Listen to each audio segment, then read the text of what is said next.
우리 같이 하나님 말씀 보겠는데요. 하나님 말씀 출애굽기 27장 13절에서 19절까지를 우리 같이 교독하겠습니다. 출애굽기 27장 13절에서 19절까지 우리 같이 한 절씩 교독합니다. 13절 말씀 제가 봉독하겠습니다. 동쪽을 향하여 뜰 동쪽 너비도 50규빗이 될지며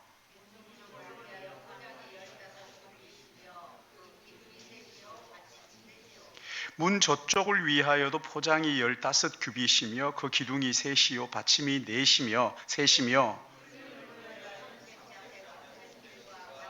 곤 배실로 수노와 짠 20규빗의 휘장이 있게 할지니 그 기둥이 넷이요 받침이 넷이며 뜰 주위의 모든 기둥의 가름대와 같고 가름대와 갈고리는 은이요 그 받침은 노시며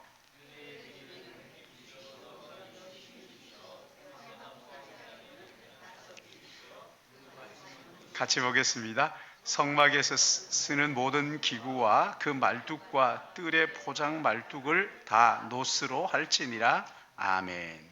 우리 같이 기도하겠습니다. 하나님 아버지, 성막을 통해서 예수 그리스도를 보게 하시고 또 교회의 참 모습을 바라볼 수 있도록 인도하시는 거룩하신 하나님을 찬양합니다.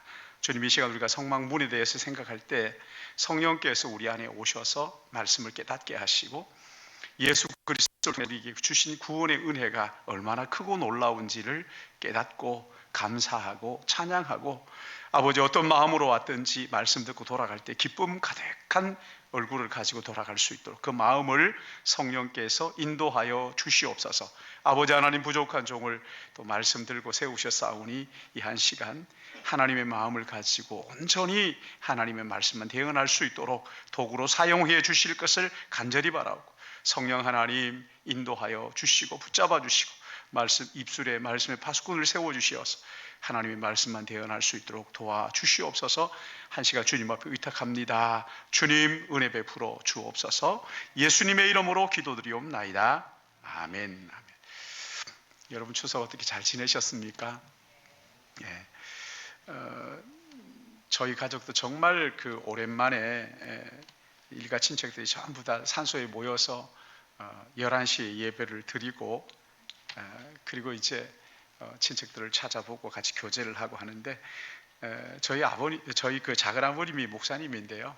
그 숙모님이 알츠하이머로 이렇게 손 떠는 거 있잖아요. 이것 때 가지고 한 10년 정도를 고생을 하셨는데 찾아뵙고 이제 인사드리고 하는데 저한테 이 목사 간증을 내가 하나 할게 그러시더라고요. 그래서 무슨 간증이에요? 그러니까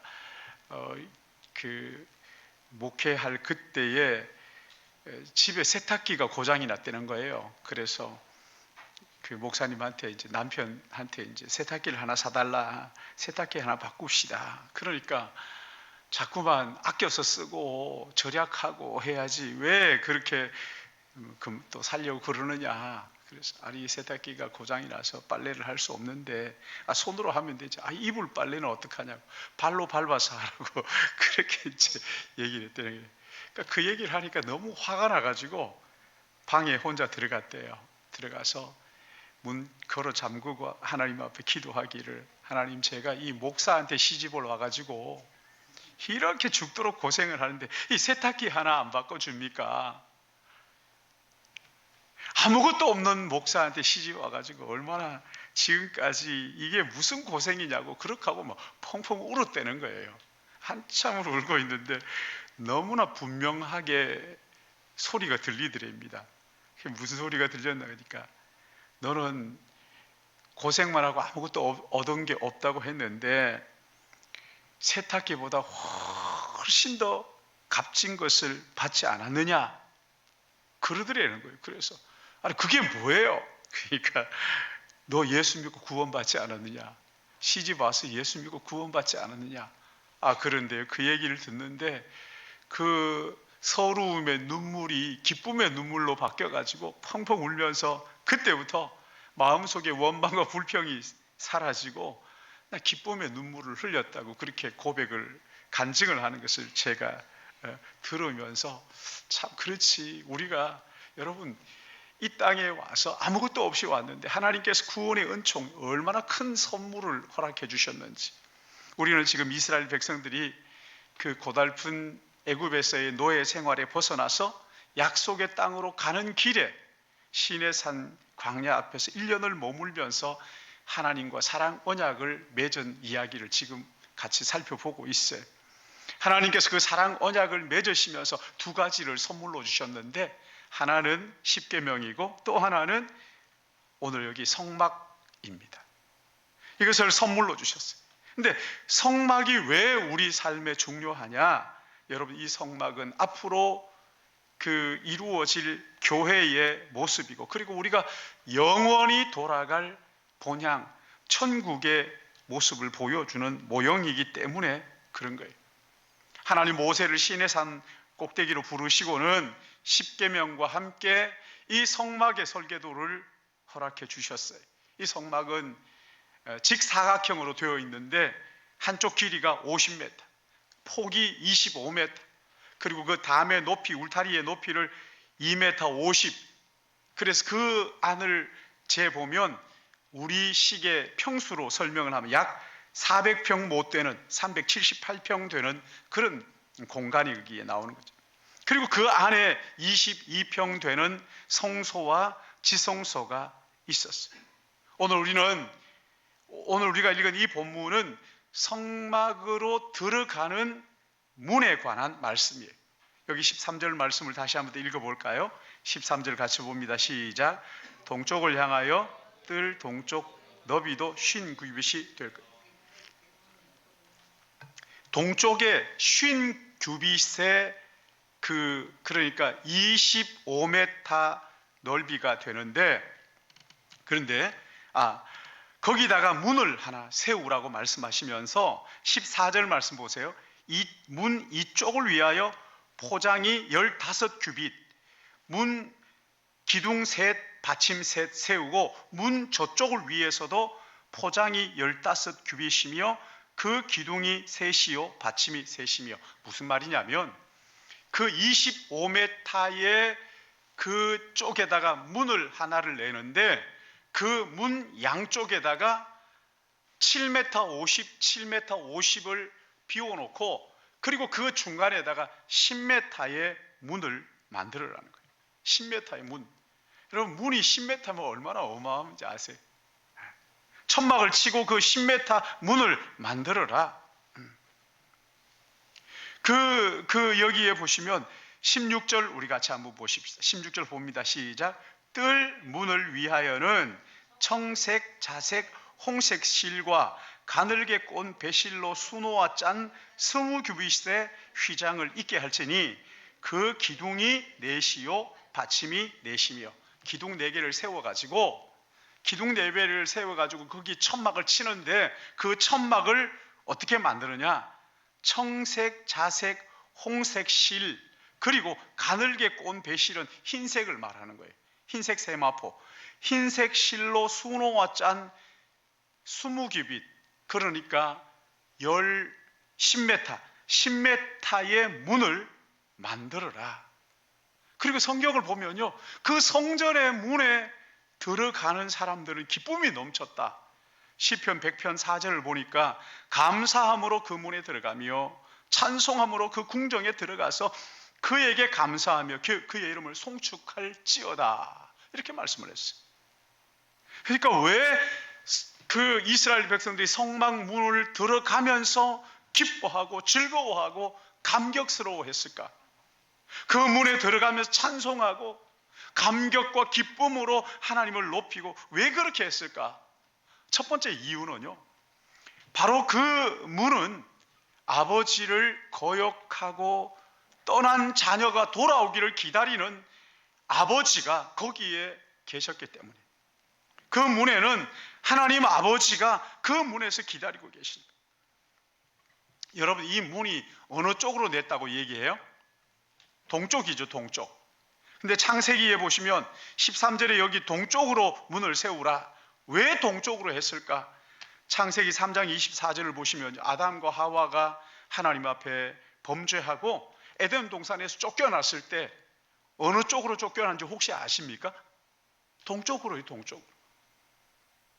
아담과 하와가 쫓겨난 곳이 동쪽입니다. 그런가 하면 이 아담과 하와가 두 아들을 낳고 큰아들 가인이 동생 아벨을 죽이잖아요. 그리고 그 가인이 살았던 곳이 어디냐면 에덴의 동쪽입니다. 여러분, 에덴의 동쪽 아시죠? 에덴의 동쪽이에요. 시간이 많이 지나서 인류가 번성합니다. 그리고 인류가 번성해서 하나님을 대항하는 그 바벨탑을 세웠는데 거기가 어디냐면 동쪽에 있는 시날 평야예요. 범죄한 인간들이 머물렀던 거기가 바로 동쪽이었다. 근데 하나님께서 성막을 주시면서 어디로 문을 내라고 말씀하셔요? 동쪽으로. 하나님을 거역하고 떠나간 그 사람들이 돌아오기를 기다리는, 이쪽으로 갔으니까 여기에다 문을 내라. 왜? 나를 거역한 인생이 이리로 떠났으니까 떠난 이 사람들이 다시 돌아올 수 있도록 문을 여기에 만들어라. 그러니까 여러분, 동쪽에다 문을 낸 이유가 뭐냐면 하나님 아버지의 마음, 타락한 인생이 다시 돌아오기를 기다리고 계시는 하나님의 아버지의 마음이 바로 거기에 있기 때문이에요. 신약성경 누가복음 15장을 보시면 아버지의 품을 떠난 둘째 아들 이야기가 거기 나오잖아요. 둘째 아들이 아버지가 아직도 살아 계시는데 아버지에게 가서 자기에게 돌아올 유산을 달라고 요구를 합니다. 그리고 그걸 받아가지고 먼 나라로 도망가 버리죠. 거기에서 호랑방탕해서 모든 재산을 다 탕진하고 말았어요. 나중에는 돼지가 먹는 쥐염 열매를, 그 열매로 배를 채우려고 하지만 주는 사람이 없었어요. 여러분, 주님대를 움켜잡고 무엇을 생각합니까? 아버지의 집을 생각하는 거예요. 우리 아버지 집은 모든 것이 풍족하고 넉넉한 아버지의 집에서는 종들도 줄이지 않는데 하면서 아버지의 집을 생각하고 아버지 품으로 다시 돌아오고, 여러분, 돌아오면서 얼마나 많은 생각을 했을까요? 혹시 아버지께서 나를 반겨주지 않으시면 어떡할까? 아버지 내 몰골을 보고 알아보지 못하면 어떡할까? 근데 저 멀리, 집이 저 멀리 아득하게 보이는데 누군가가 달려오기 시작하는 거예요. 그리고는 자기를 얼싸안고는 가장 좋은 옷을 입히고, 그리고 가락지를 끼우고 새 신발을 신겨주고 소를 잡아서 잔치를 벌입니다. 아니, 아들의 몰골이 이런데 너무 형편없는데 어떻게 아버지께서 알아보고 달려오셨을까? 아들이 아버지 품을 떠난 그날부터 아버지는 한순간도 그 아들이 나간 그 동구 밖을께서 눈을 떼질 않는 거예요. 언제나 내 아들이 돌아올까? 언제나 내 아들이 돌아올까? 날마다 기다리고 계시는. 그러니까 아들의 실루엣만 보이도 아들인 줄 금방 알아보고 맨발로 달려가는 거지. 얼싸안고 잔치를 벌이는 거지. 저희 형제 중에, 저희가 5남 1녀인데 저희 형제 중에 하나가 연락이 안 되는 동생이 있어요. 어머님 살아계실 때도 늘 말씀하셨어요. 내가 아픈 손가락이다. 기도하실 때마다 울면서 그 아들을 위해서 기도하셨어요.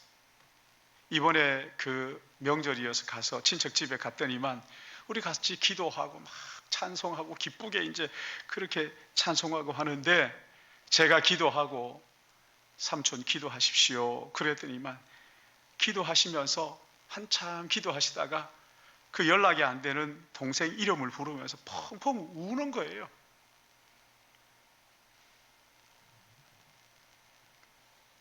제 마음이 얼마나 위로가 되는지, 나 혼자 이 동생을 위해서 기도하는 게 아니구나.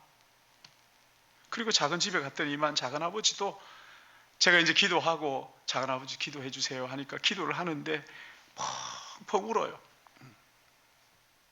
그러면서 하시는 말씀 뭐냐면, 주님이 다시 오실 때가 가까웠는데 사람들이 도무지 깨닫지 못하고, 믿는 사람들조차도 예수님 오심이 가까웠다는 것을 깨닫지 못하는 게 너무 불쌍하다고 또 펑펑 우시는 거예요. 사랑하는 여러분, 하나님 아버지는 지금도 하나님의 품을 떠난 죄인을 잊지 않고 기다리고 계십니다. 떠난 아들을 가만히 바라보면서 그 동구밖에 눈을 떼지를 못하고 계시는 것을 여러분 믿으시기 바랍니다. 그래서 동쪽으로 문을 내시는 거예요. 동쪽에다 문을 내라. 근데 그 문은 넓어요. 그 문은 턱이 없어요. 무슨 말입니까? 어떤 죄인이든지 누구든지 어떤 죄를 지었든지 그 문이신 예수 그리스도를 통과하면 하나님께서 받아주시겠다는 것이지. 찬송가 257장 그 김재훈 목사님이 작사하신 거잖아요. 거기에 보시면 어서 돌아오, 어서 돌아만 오, 지은 죄가 아무리 무겁고 크기로 주 어찌 못 감당하고 못 받으시리. 우리 주의 넓은 가슴은 하늘보다 넓고 넓어. 2절은 이렇습니다. 어서 돌아오, 어서 돌아만 오. 우리 주는 날마다 기다리신다. 날마다 기다리신다. 밤마다 문 열어놓고 마음 졸이시며 나간 자식 돌아오기만 밤새 기다리신다. 여러분 3절은 뭐예요? 3절을 같이 한번 해볼까요? 어서 돌아오,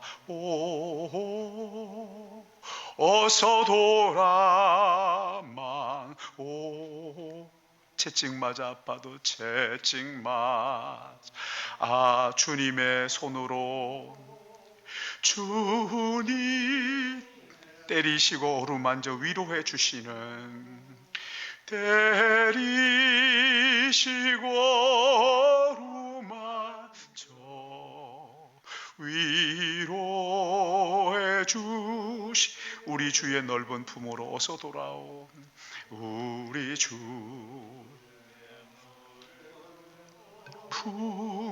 품으로 어서 돌아오. 아들을 기다리는 아버지의 그 눈이 그 마음이 동쪽에 아들이 나간 그쪽을 향해서 그래서 거기에다 문을 동쪽에다 문을 내신 이유가 바로 거기 있는 거예요. 이런 아버지의 마음을 깨달으시고 날마다 주님 품에 안기는 믿음의 가족들 되시기를 축복합니다. 그런가 하면 또 하나 그 문이 사방에 그 기둥이 있지만 동쪽에 하나밖에 없어요.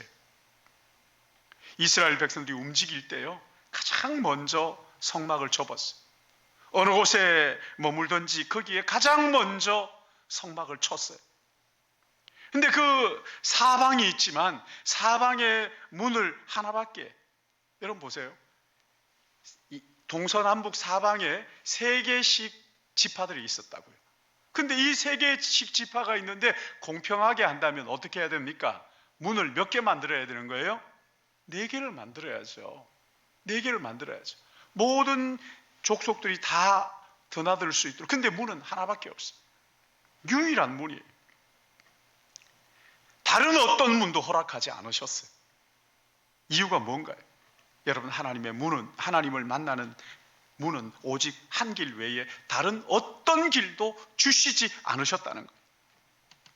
하나님과의 관계가 깨어진 죄인들이 하나님 앞에 나가기 위해서는 반드시 동쪽의 문을 통과해야 됩니다. 그 문이 아니면 들어갈 수가 하나님을 만날 수가 없는 거예요.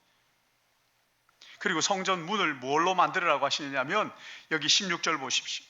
16절 같이 봅니다. 시작. 뜰 문을 위하여는 청색, 자색, 홍색 실과 가늘게 꼰 배실로 수노와 짠 스무규빗의 휘장이 있게 할지니 그 기둥이 넷이요 받침이 넷이며. 그러니까 10m 문 얼마나 넓어요. 널찍한 문이에요. 근데 거기에 턱이 하나도 없어요. 누구나 그 문을 통과할 수 있어요. 누구나 그 문을 통과해서 하나님을 만날 수 있어요. 모두에게 열린 문. 근데 거기에 청색, 자색, 홍색 실과 가늘게 꼰 배실. 그러니까 아주 거기가 알록달록한 거죠. 청색도 있고 홍색도 있고 자색도 있고 흰색도 있고 그렇게 그 색깔들이 다 섞여 있는 거예요. 여러분 이 성막은 누구를 가리키는 겁니까? 교회와 하나님 나라예요. 이 성막의 문은 누구를 가리켰냐? 예수 그리스도를 가리키는 거예요. 성전의 모든 기구들은 하나님, 예수 그리스도, 성령을 가리키는 것이란 말이에요. 거기에 그 상징적인 예수님을 가르치지 않은 것은 성전에 하나도 없어요. 근데 여기 홍색실 학자들이 연구를 했어요. 이 청색, 홍색, 그리고 자색, 가늘게 꼰 흰색, 배실, 이런 것들이 무엇을 상징하는가? 청색은 하늘을 상징하는 색으로서 예수님의 신성을, 예수님은 사람이시지만 또한 하나님이시다 하는 신성을 의미하는 것이에요. 자색은 뭡니까? 왕들이 입는 옷이잖아요. 그래서 예수님은 왕으로 우리 가운데 만왕의 왕으로 오셨다 하는 것을 보여줍니다. 홍색은 뭐냐? 땅의 죄인들을 위하여 흘리신 예수 그리스도의 보혈의 피를 상징하는 것이라. 그리고 흰색은 그 보혈의 피로 말미암아 의롭게 되는 예수 그리스도의 그 보혈의 피로 말미암아 의롭게 하는 의를 상징하는. 그래서 어떤 죄인도 하나님의 아들 예수 그리스도를 통과하게 되면, 예수 그리스도를 마음속에 영접하게 되면 가늘게 꼰 배실처럼 희게 된다 하는 것을 보여준다.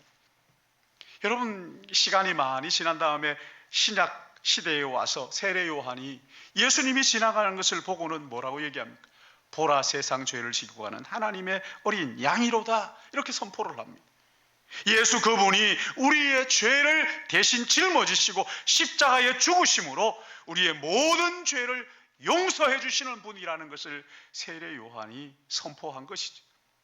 그래서 이 성막문은 예수 그리스도를 가리키는 것이고, 이 성막문은 은혜의 문이고 구원의 문이다, 그렇게 말하는 거예요.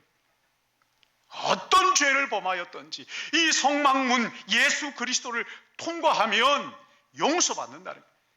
의롭게 되고 깨끗하게 된다는 것을 말씀하시는 거예요. 그래서 요한복음 14장 6절 말씀에는 내가 곧 길이요 진리요 생명이니 나로 말미암지 않고는 아버지께로 올 자가 없느니라, 다른 길은 없다는 거예요. 그 문이 바로 예수 그리스도를 상징하는 것이라는 것을 우리에게 말씀하시는 거예요. 유일한 구원의 길이라는 거예요. 요한복음 10장 7절에도 보시면 그러므로 예수께서 다시 이르시되 내가 진실로 진실로 너희에게 이르노니 나는 양의 문이라. 양의 문이라, 성막문이라는 거예요. 나보다 먼저 온 자는 다 절도요 강도니 양들이 듣지 아니하였느니라. 내가 문이니 누구든지 나로 말미암아 들어가면 구원을 받고 또 들어가며 나가며 꼴을 얻으리라. 예수 그리스도를 믿음으로 하나님 앞에 누구든지 나갈 수 있다. 모든 죄를 용서받고 나갈 수 있다고. 근데 우리가 이렇게 말하면은 세상 사람들이 이렇게 얘기해. 기독교 편협하다. 기독교가 너무 편협하다. 이 종교 다원주의자들은 그렇게 말합니다. 기독교를 공격하면서 아니 모든 종교가 다 나름대로 진리를 가지고 있는데 왜 기독교만 구원이 있다고 얘기하느냐.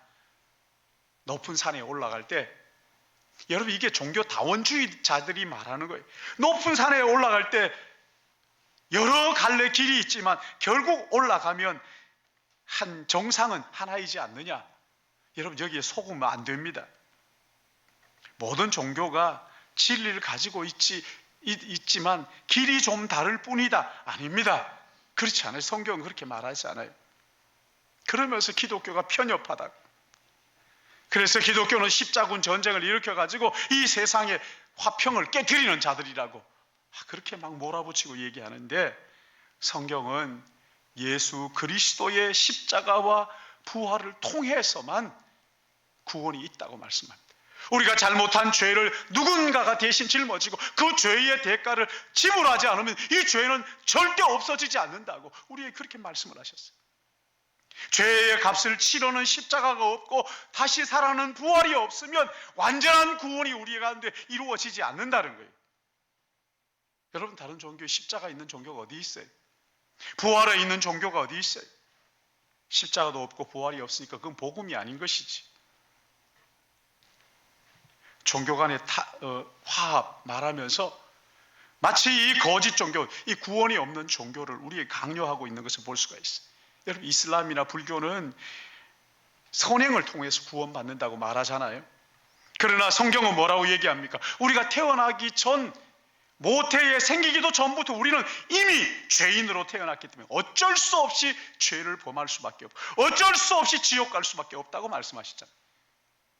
한마디로 말해서 우리가 하는 선행은요, 그 진짜 선행이 아니라는 거예요. 그것 가지고 구원받을 수 없다는 거예요. 그러기에 죄 없는 누군가가 와서 우리의 죄를 대신해서 그 죄의 값을 치러야 되는데, 하늘로부터 청색, 하늘로부터 하나님의 아들 예수 그리스도께서 이 땅에 붉은색, 홍색, 이 땅에 오셔서 피를 흘려 주셔서 우리의 구원자가 되셔서 우리의 모든 죄를 용서하시고 우리의 구원자가 되셨다는, 이분이 내가 곧 길이요 진리요 생명이니 나로 말미암지 않고는 아버지께로 올 자가 없느니라.